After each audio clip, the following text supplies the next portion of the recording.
Pamirsa, Presiden Joko Widodo mewali ngelingang mangdani program vaksinasi COVID-19 di Gelisang, utamanipun ring daerah capaian rendah. Puniki wantah metetujon untuk manggi kekebalan komunal utawi herd immunity angin nampenin pandemi. Rahu mangkin pemerintah medui anceng vaksinasi majeng satakutus koma pitulikur yuta penduduk Indonesia.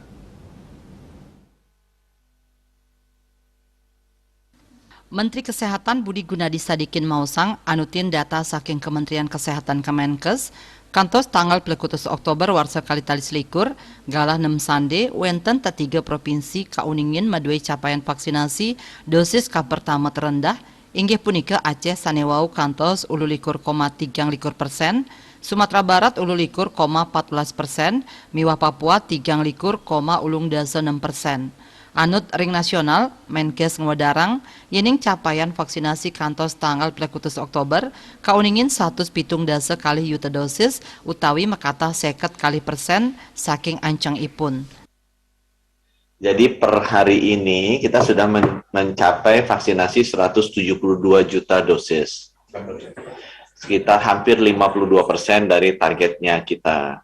Sebanyak 108 juta rakyat Indonesia sudah mendapatkan akses ke vaksinasi dosis pertama dan 63 juta sudah mendapatkan akses vaksinasi lengkap atau 2 dosis.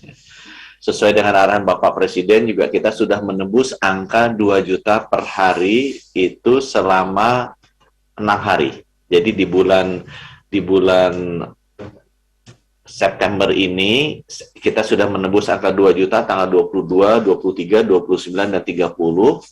Di Oktober kita sudah menembus angka 2 juta pada tanggal 13 Oktober dan 14 Oktober kemarin.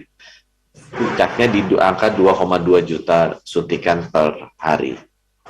Selain kahanan mangkin dan yang wedarang ring panguntat warse, pemargin vaksinasi COVID-19 nasional, sida mungguh ring makatah 300 juta dosis.